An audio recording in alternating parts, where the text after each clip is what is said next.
భవానికి 6 నెలలుగా జ్వరం తగ్గటం లేదు. గ్రామ వైద్యుడు ఎన్నో ఔషధాలు ఇచ్చినా ప్రయోజనం లేకపోయింది. చివరికి ఒక రోజు వైద్యుడే అన్నాడు, "గంభీర, నీ తల్లి జ్వరానికి ఒక అరుదైన ఔషధం మూలిక కావాలి. అది రాజధాని నగరంలో మాత్రమే దొరుకుతుంది. చాలా ఖరీదు." గంభీరుడు దిగులుగా అంటాడు, "ఎంత?" "100 బంగారు నాణేలు" అంటాడు వైద్యుడు. అతని దగ్గర ఉన్నది కేవలం 5 నాణేలు మాత్రమే.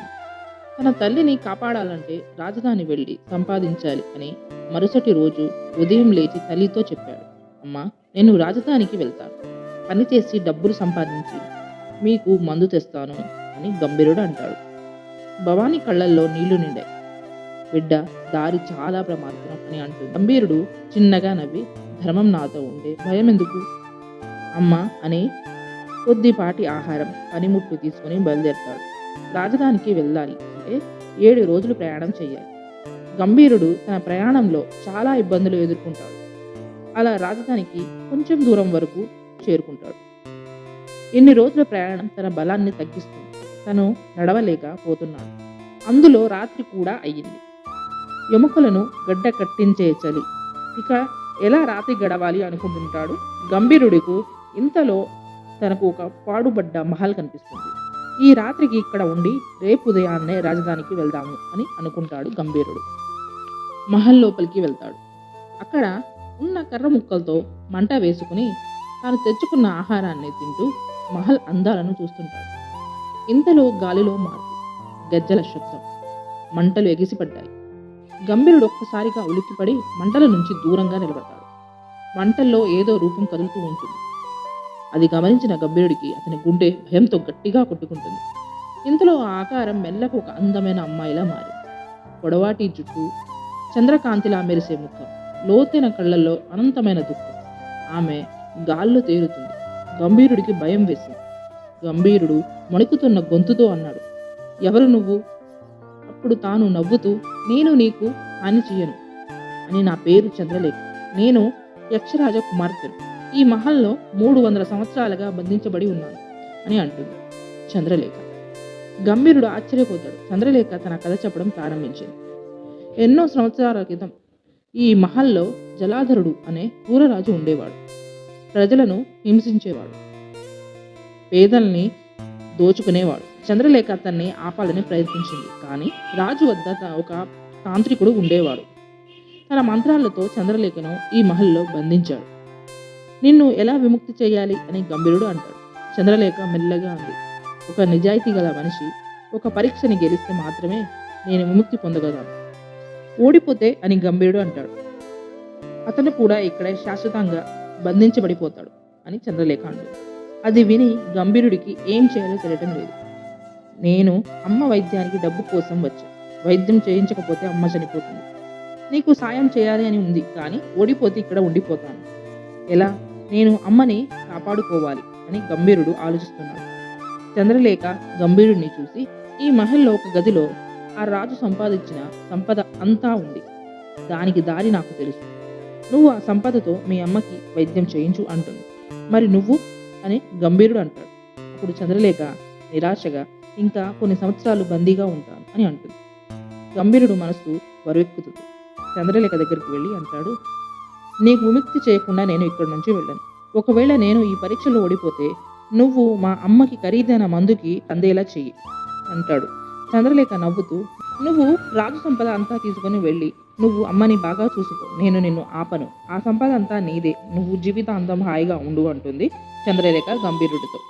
గంభీరుడు నవ్వి, "నాకు సంపద ఎందుకు? అమ్మ వైద్యానికి సరిపడా తీసుకొని ఆ సంపదని ప్రజల్లో పంచిస్తాను" అని అంటాడు. చంద్రలేఖ గంభీరుడి మాటలు విని ఆశ్చర్యపోతుంది. "ఓడిపోతే నువ్వు ఇక్కడే ఉండాలి" అని అంటుంది. చంద్రలేఖ, 300 సంవత్సరాలు నువ్వు బందీగా ఉన్నావు. ఇక నిన్ను బందీగా ఉండనివ్వను అంటాడు గంభీరుడు. చంద్రలేఖ చాలా సంతోషించింది. పరీక్ష ఏంటో చెప్పమంటాడు గంభీరుడు. చంద్రలేఖ చెయ్యిని గాల్లో తిప్పుతుంది. తన వెనక ఉన్న నీటి కొలను నీళ్లతో నిండిపోతుంది. నీటిలో పరీక్ష గురించి గంభీరుడికి చెప్తుంది. చంద్రలేఖ ముందుగా, "నువ్వు ఒక చెట్టు దగ్గరికి వెళ్ళాలి. ఆ చెట్టుకి 3 పండ్లు ఉంటాయి. 1 బంగారు పండు, 2 వెండి పండు, 3 ఎర్ర పండు.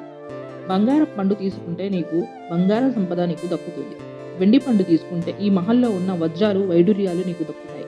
కానీ ఎర్ర పండు తీసుకుంటే నీకు ఏమీ దక్కదు. కానీ ఆ పండుతోనే నాకు విముక్తి. ఆ పండు తెచ్చి వేరే గదిలో ఉన్న ఒక బంగారపు చేప బొమ్మ నోటిలో ఉంచాలి. ఆ చేప చెప్పినట్టు చేస్తే నాకు విముక్తి ఉంటుంది అంటుంది చంద్రలేఖ. ఇది విని గంభీరుడు ఇది సంపద పరీక్ష కాదు, మన మనసుకు పరీక్ష అని అంటాడు. నేను నీ కోసం ఈ పరీక్షని పూర్తి చేసి వస్తాను అని చంద్రలేఖతో చెప్పి ఆ చెట్టు వైపు వెళ్తాడు గంభీరుడు. గంభీరుడు ఆ చెట్టును చూసి ఆశ్చర్యపోతాడు. ఒక చెట్టుకి ఇన్ని రకాల పండ్ల అని తన కళ్ళు పెద్దవి చేసి బంగారు పండుని చూస్తుంటాడు. తనకు తెలియకుండానే తన చేతులు బంగారు పండుని తాకపోయి తనకి ఒక్కసారిగా చంద్రలేఖ గుర్తు వచ్చింది. ఎలాగో అలా తన ఎర్ర పండుని కోసి చంద్రలేఖ వద్దకు వచ్చాడు. చంద్రలేఖ చాలా సంతోషపడుతుంది. ఆ చేప బొమ్మ నోటిలో పెట్టు అంటుంది. గంభీరుడికి చాలా భయం వేస్తుంది. కానీ ధైర్యం చేసుకొని మెల్లగా అటు నడుస్తుంటాడు. అతనికి చాలా వింత శబ్దాలు, వింత గొంతులతో ఎవరో తనని వెనక్కి నుంచి వెంబడిస్తున్నట్టు అనిపించింది. గంభీరుడు చాలా భయంగా ఆ చేప నోటిలో ఎర్రపండు ఉంచేశాడు. కానీ శాపం ఇంకా విడలేదు. ఒక వింత శబ్దం, నీ దగ్గర చాలా విలువైన వస్తువు ఇస్తే శాప విముక్తి వస్తుంది అని. గంభీరుడికి ఏమీ అర్థం కాలేదు. తన దగ్గర ఉన్న వస్తువులు అన్నీ ఇస్తాడు, కానీ శాపం విముక్తి కాదు. అప్పుడు మళ్ళీ ఆ గంభీర గొంతు వినిపిస్తుంది. విలువైనది అంటే వస్తువు కాదు, నీ ఆశ, నీ కోరిక అని వినిపిస్తుంది. గంభీరుడు ఆశ్చర్యపోతాడు. ఆశ లేకుండా జీవించడం ఎలా అని. కానీ నా జీవితం కన్నా చంద్రలేఖ విముక్తి అవసరమని గంభీరుడు తన ఆశలని, కలలని త్యాగం చేస్తాడు. అది విన్న మహాలగొడలు కంపించాయి. గాలులు బలంగా వీచాయి. ఆ గంభీర గొంతు మళ్ళీ గట్టిగా నవ్వుతో ఒక మనిషి ఆకారంగా మారి గంభీరుడి ముందుకు వచ్చింది. చాలా భయం కలిగించే ఆ మనిషి వేషధారణ ఉంది. చంద్రలేఖ కూడా గంభీరుడి దగ్గరికి వచ్చింది. ఆ మనిషి ఇంకా గట్టిగా నవ్వుతున్నాడు. చంద్రలేఖ తనను చూసి ఆశ్చర్యపోయింది. నువ్వు ఎలా ఇక్కడికి వచ్చావు అని అంటుంది. గంభీరుడు చంద్రలేఖను చూసి నీకు ఇతను తెలుసా అని అంటాడు. చంద్రలేఖ వణుకుతున్న గొంతుతో ఇతను ఆ మాంత్రికుడు అని అంటుంది. అంటే శాప విముక్తి నీకు కాదా, మాంత్రికుడుగా అని గంభీరుడు చంద్రలేఖ అనుకుంటారు. మాంత్రికుడు నవ్వుతూ అవును, ఇక నీకు ఎప్పటికీ విముక్తి లేదు అని చంద్రలేఖను చూసి అంటాడు. గంభీరుడికి ఏం చేయాలో అర్థం కావటం లేదు. అలా వెనక్కి అడుగులు వేస్తూ ఆ చేప బొమ్మను తగులుతాడు. ఆ బొమ్మ కింద పడి పగిలిపోతుంది. ఆ మాంత్రికుడి శక్తి తగ్గినట్టు గంభీరుడు గుర్తిస్తాడు. గంభీరుడికి అర్థమవుతుంది, మాంత్రికుడిని నాశనం చెయ్యాలి అంటే అక్కడి బొమ్మలను పగలగొట్టాలి అని. ఇవి అందం కోసం కాదు, ఇవి మాంత్రికుడి అంతం అని అన్ని బొమ్మలను పగలగొట్టేస్తాడు. మాంత్రికుడు నాశనం అయిపోతాడు. మాంత్రికుడు చనిపోతాడు. చంద్రలేఖ శాపం విముక్తి అవుతుంది. చంద్రలేఖ ఎప్పుడు మనిషిలా మారిపోయింది. గంభీరుడిని చూసి నేను నీకు ఈ జీవితాంతం రుణపడి ఉంటాను అంటుంది. అది చూసి గంభీరుడు నవ్వి నువ్వే నా జీవితం అంటాడు. చంద్రలేఖ ఇంకా సంతోషపడుతుంది. మహల్లోని డబ్బు సంపదతో గంభీరుడు చంద్రలేఖ సంతోషకరమైన జీవితం గడపాలని అనుకుంటారు. గంభీరుడు తన తల్లి వైద్యం చేయిస్తాడు. తనని కూడా మహల్లో ఉంచుకుంటాడు. మిగిలిన సంపద రాజ్యంలోని ప్రజలకు పంచుతాడు. అలా గంభీరుడు తన జీవితాన్ని గడుపుతాడు. చివరికి ఒక రోజు మహల్లో గంభీరుడు చంద్రలేఖతో మాట్లాడుతూ తన చివరి శ్వాసను వదులుతాడు. గంభీరుడు చనిపోయిన నెలకే చంద్రలేఖ కూడా మరణిస్తుంది. అప్పటి నుంచి వెన్నెల్లో ఇద్దరు చేతులు పట్టుకొని నడుస్తున్నట్టు చాలా మంది చూస్తారు. ప్రేమ మరణాన్ని కూడా జయిస్తుంది అని, ప్రేమకి మరణం కూడా అడ్డు కాదని తెలియజేస్తుంది కదా. ఈ కథ కనుక మీకు నచ్చినట్లయితే ఛానల్ సబ్స్క్రైబ్ చేయండి, వీడియోని లైక్ చేయండి, మీ ఫ్యామిలీ వాళ్ళకి, ఫ్రెండ్స్కి ఈ వీడియో షేర్ చేయండి. Thank you for listening.